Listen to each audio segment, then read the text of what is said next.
မနှုံးမနဲ့ဘရူးချက်ကိုအင်ခေါ်တီးမဲ့ဘိုင်ယန်မြူးနဲ့ဥရောပထိပ်တန်းလစ်ကြီးတွေမှာဘိုင်ယန်လိုအသင်းကိုရှာကြည့်လိုက်ပါဘိုင်ယန်ဟာဒီယာဒီကစားထားသမျှပွဲတိုင်းကိုရာနှုန်းပြည့်အနိုင်ရထားတာဖြစ်ပါတယ်ဒီလိုစွမ်းဆောင်ရည်မျိုးကိုလက်ရှိရာသီမှာပြသနေတာဘိုင်ယန်ပြင်အခြားမရှိပါဘူးဟာရီကိန်း DS အော်လီဆေရိုတိုက်စစ်ကတကယ်ကိုကြောက်ခမန်းလိလိပါပဲတပွဲကိုအနိုင်ဆုံး2ဂိုးအထက်တွင်းပြနေတာမို့ဘိုင်ယန်တိုက်စစ်လမ်းကြောင်းစီကဂိုးရပါမလားဆိုပြီးတော့စိတ်ချနေစရာမလိုပါဘူးထူးသဖြင့်အင်ကွင်းပွဲတွေမှာဆိုလဲကြည့်စရာမလိုတော့စိတ်ချရပါတယ်ချန်ပီယံလိအဖွင့်2ပွဲမှာဆိုရင်လည်းချက်စီကို3ဂိုးပါဖူကို5ဂိုးသွင်းယူထားတာတွေ့ကြရမှာပါဘယ်ဂျီယန်ဘရူလီကလပ်ဘရူးချက်ကတော့မိုနာကိုကိုအင်ကွင်းမှာအနိုင်ယူနိုင်ခဲ့ပေမဲ့အတလန်တာကိုတော့ဝေးကွင်းမှာရှုံးနိမ့်ခဲ့တာတွေ့ရပါတယ်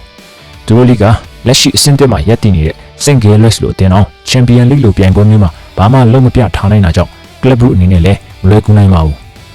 ဆိုတော့ဘိုင်ယန်ရဲ့လက်ရှိချွေစံဘိုင်ယန်ဥရောပတပါဘိုင်ယန်ရဲ့အရှိချဆုံးအင်ကွင်းရှုံးပွဲမရှိမှတ်တမ်းကောင်းတွေဖြစ်တဲ့နောက်ဆုံး35ပွဲအတွင်းမှာ33ပွဲနိုင်2ပွဲတည်းကစားထားပြပုံရကလပ်ဘရူးနိုင်ရဖို့ဆိုတာဖြစ်နိုင်ချေနည်းလုံးပါတယ်